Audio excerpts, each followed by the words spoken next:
Falling in love could feel like living in a fairy tale, but not all fairy tales last. And if you're newly single, moving on can feel like trying to escape quicksand. But there is a way out if you're willing to let go of the lies. Thank you for staying with us. I'm Erin LeBeau. And I'm Tamsin Fidel. Well, breakups are one of the most traumatic things that people can experience, emotionally draining, and they can leave you feeling like things will never get better.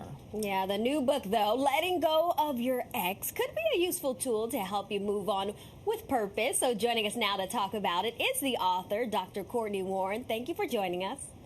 Thank you. All right, so Dr. Warren, we're going to jump right in. Why is it so hard for some people mentally to let go of an ex?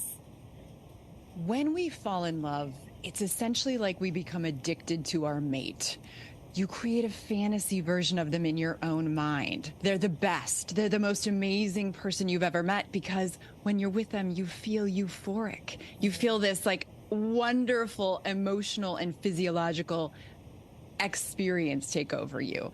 And so when that happens and then you break up, it can leave you really mired in some really painful symptoms where you crave them. You want answers to why you broke up.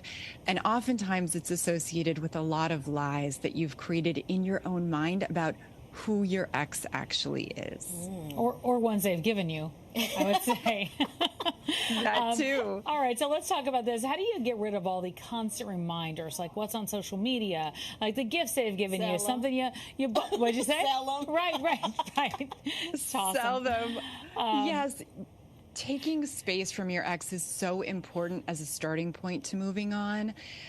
Getting rid of the stuff in your house that reminds you of them, their toothbrush, old letters, old pictures. If you can't give it back to them or don't want to throw it away, just pack it up somewhere and put it where you don't see it regularly. You mentioned social media too, and oftentimes it helps a lot if you take a break from them on social media.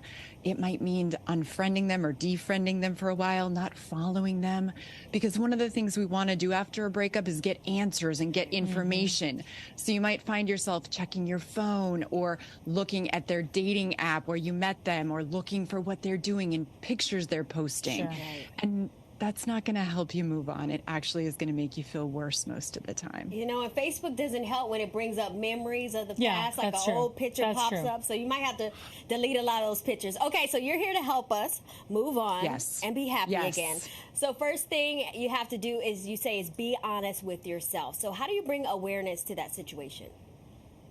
The first thing I recommend is to notice when you're having a strong symptom.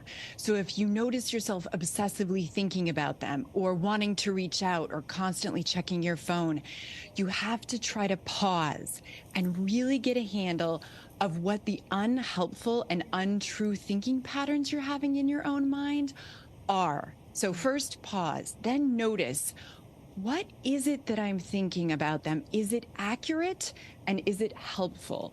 And if it isn't accurate or helpful, we really have to challenge your thoughts. So critically evaluate whether your thought is honest or not. What is the evidence that you have for it? Well, for example, yeah, go ahead. Well, I wanted to get through some of these points because we don't want to run out of time. You talk about reframing your thoughts. How does that hold us back from moving on?